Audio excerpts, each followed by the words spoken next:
Today we explore the troubling case of Andre Rebelo, a man who seemed to have it all: a successful career as a crypto investor, a loving family, and a charismatic presence on social media.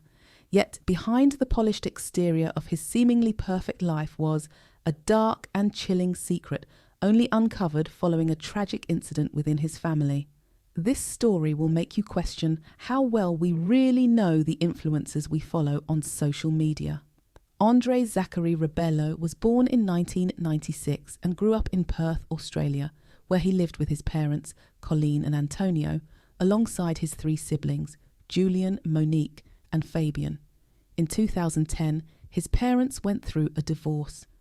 As an adult, Andre worked as a delivery driver for Coles Supermarket while attending college to study construction management. In 2016, he began a relationship with Gracie Piscopo, who started as a gym receptionist and later became a prominent social media influencer and model, amassing over 1 million followers on Instagram by sharing stunning photos. Rather than completing college, Andre chose to leave school and become Gracie's assistant, earning a modest $20,000 a year. His responsibilities included negotiating brand contracts and managing her growing social media presence. After the couple welcomed their son, Andre shifted to the role of a stay-at-home dad. By 2020, Gracie's career had flourished, with her income skyrocketing to $170,000 a year. Eager to contribute financially, Andre turned to cryptocurrency, promoting himself as an expert in the field. On social media, the couple showcased an enviable, picture-perfect lifestyle: luxury cars, exotic vacations, and a lavish home. Yet beneath the surface, they were living far beyond their means.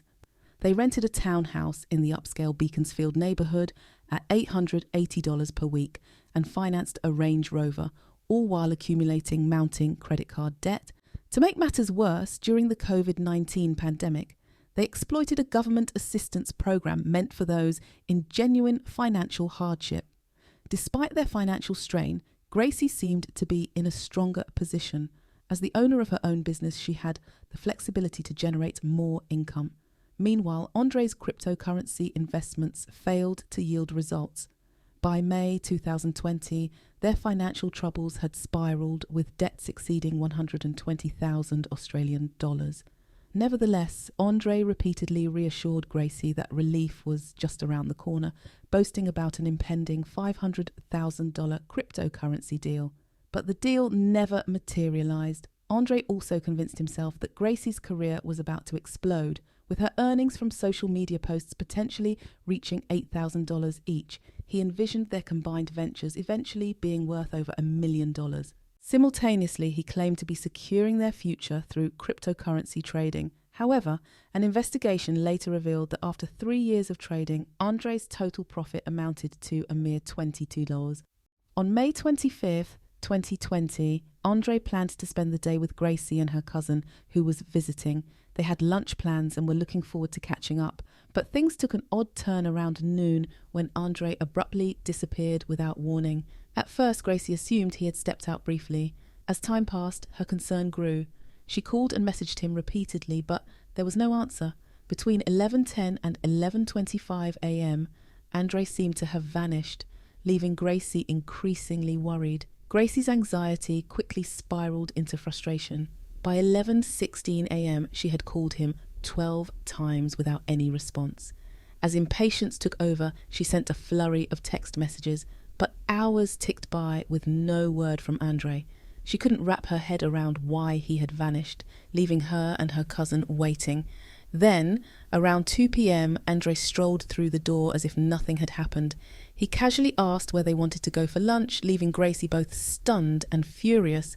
Although Andre often claimed his phone was on silent, this time his silence felt particularly thoughtless. Before they set out, he sent a quick text to his mother to see if she could babysit their son later, mentioning that he had errands to run. Oddly enough, she didn't respond either. Meanwhile, several suburbs away, Andre's younger brother Fabian was finishing his shift at a local supermarket. Their mother, Colleen, had dropped him off at 10 a.m, promising to pick him up in 4 hours. However, when 2 p.m. came, Colleen was nowhere to be found. Fabian called her phone repeatedly and sent multiple text messages, but there was no response. Growing increasingly concerned, he decided to head home on his own, feeling uneasy about her unusual silence. When Fabian arrived at their house, he immediately noticed the sound of water running from the ensuite bathroom attached to his mother's bedroom. As he approached, he made a chilling discovery. Colleen was unresponsive in the shower. The water was still running and she appeared lifeless. Panicked, Fabian dialed 000, Australia's main emergency service number, equivalent to 911 in the United States. As authorities began their investigation, they uncovered puzzling details surrounding Colleen's death. The shower water was still flowing when they arrived, and she was undressed, though she had makeup carefully applied, her hair tied up and jewellery on, including a gold watch. This suggested she might have been preparing for an outing before her sudden death. Despite conducting an autopsy, the cause of her death remained inconclusive. Initially, the police theorised that she might have succumbed to an underlying medical condition or some other natural cause, and they saw no immediate reason to treat her death as suspicious. The unexpected loss devastated the Rebelo family. Colleen's passing was widely believed to be the result of health issues she had previously battled, including heart problems and thyroid disease. Investigators found no signs of forced entry. Every door and window in the house was securely locked. Furthermore, the inconclusive autopsy results suggested no evidence of foul play. Suicide was ruled out by her children, who pointed to the positive trajectory of her life. Colleen had recently completed a master's degree, started a new job, and seemed genuinely happy with no signs of depression or distress. At the time, Colleen's death was regarded as a tragic, sudden event with no reason to suspect otherwise. But as later events unfolded, questions surrounding that day began to emerge, casting a shadow of doubt over what had initially seemed like a natural passing. Julian, the eldest of the siblings, began noticing odd behaviour from Andre in the aftermath of their mother, Colleen's death. Andre's actions raised eyebrows and continued to puzzle Julian as time went on. Julian stayed in Perth for a few months to manage Colleen's affairs, a responsibility that had been assigned to him. While sorting through her paperwork to settle her accounts, Julian discovered that Colleen's driver's licence was missing. When he asked his siblings about it, Andre admitted to taking it, claiming he was handling their mother's affairs himself. This declaration caught Julian off guard since he was the one officially designated to manage those matters. As Julian delved deeper into their mother's documents, things became even more concerning. He discovered that Colleen had several life insurance policies, something none of the siblings had been aware of, not even Julian, who was handling her estate. What was even more shocking was the timing. These policies had been taken out just 2 weeks before Colleen's unexpected death. The details of the policies raised further suspicion. Andre had taken out not just 1 but 3 life insurance policies on Colleen. While it's not unusual to plan for unforeseen events, it was curious that Andre had not done the same for himself, his wife, their child, or even their siblings. The total value of the policies exceeded $1 million, a staggering amount that fueled doubts about his intentions. To complicate matters, all of Colleen's mail had mysteriously been redirected to Andre's address, even though some of the siblings still lived at the family property. This raised an obvious question: why was Andre taking control of their mother's correspondence? Even stranger, despite the coroner's office initially contacting Julian, all communication from them had somehow been rerouted to Andre. The tragic loss of their mother began to feel less like a natural occurrence and more like a carefully orchestrated plan with Andre at the centre. As more unsettling details emerged, the family's concerns deepened. Colleen's former psychologist contacted Monique, Colleen's only daughter, with alarming news.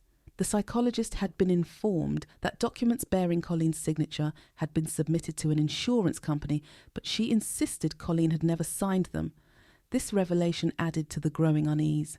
Before the family could confront Andre, one of the insurance companies detected inconsistencies in the submitted documents and suspected fraud. They reported their concerns to the police in Western Australia, triggering an investigation into Andre's activities. 5 months after Colleen's death, the police interviewed all 4 siblings as part of their inquiry. They also secured search warrants for Colleen's home, as well as Andre and Gracie's residence. Detective Sergeant Jason Hutchinson's investigation of Andre's laptop uncovered some disturbing details. Although Andre had deleted all internet activity from the months leading up to Colleen's death, Detectives found questionable Google searches he made after her passing. These included searches for topics like causes of death and coroner's reports, queries that raised red flags. Furthermore, cell phone records placed Andre near his mother's house during the time she was believed to have died, providing further evidence that he was nearby. Witnesses added to the mounting suspicion. Multiple people reported seeing Andre's distinctive white Range Rover parked outside Colleen's house during the crucial hours of her disappearance. On the day of her death, Colleen had dropped Andre off at a supermarket around 10 a.m., promising to pick him up 4 hours later. However, she never returned, creating a suspicious timeline during which her death likely occurred. These details suggested that Andre might have been with her during those hours, further complicating his claims of innocence. While the prosecution lacked direct evidence, such as video footage of the alleged crime, the circumstantial evidence painted a compelling picture. Photos taken at the scene raised significant questions. Colleen's body was found wearing makeup and jewellery, an unusual state for someone supposedly preparing to take a shower. Additionally, a bath mat she regularly used was still neatly in its place, further casting doubt on the scenario of her death being natural or accidental. Throughout the trial, Andre adamantly denied murdering his mother, but admitted to taking out the life insurance policies and forging related documents. His defence argued that Colleen might have died from a pre-existing health condition, such as a heart problem or a brain aneurysm. However, the coroner had been unable to determine an exact cause of death, which left the case heavily reliant on circumstantial evidence. The trial concluded with tension in the courtroom as everyone awaited the jury's decision. After just 2 days of deliberation, the jury found Andre guilty of murder. This verdict means he could face a life sentence in prison without the chance for parole. His father, Antonio, was visibly upset by the ruling, while Andre showed little emotion in response to the verdict. With the trial wrapped up, he is now awaiting sentencing. As we look ahead to 2025, it's essential to emphasise that Gracie was completely unaware of Andre's dark plans.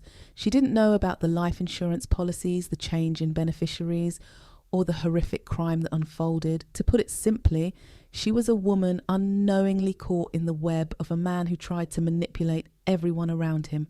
Andre's actions not only tore his family apart, but also destroyed Gracie's first marriage and robbed their child of the chance to grow up with an innocent father. Unfortunately, the media has not treated Gracie kindly. She has faced public scrutiny despite being one of the biggest victims in this tragedy. Over the past year, she has found a new partner who genuinely loves both her and her son, something she truly deserves after all she has been through. It's equally important to remember Colleen Rebelo, a remarkable woman devoted to her family. Despite the challenges of being a single parent, she worked tirelessly to build a better life for her children and grandchild.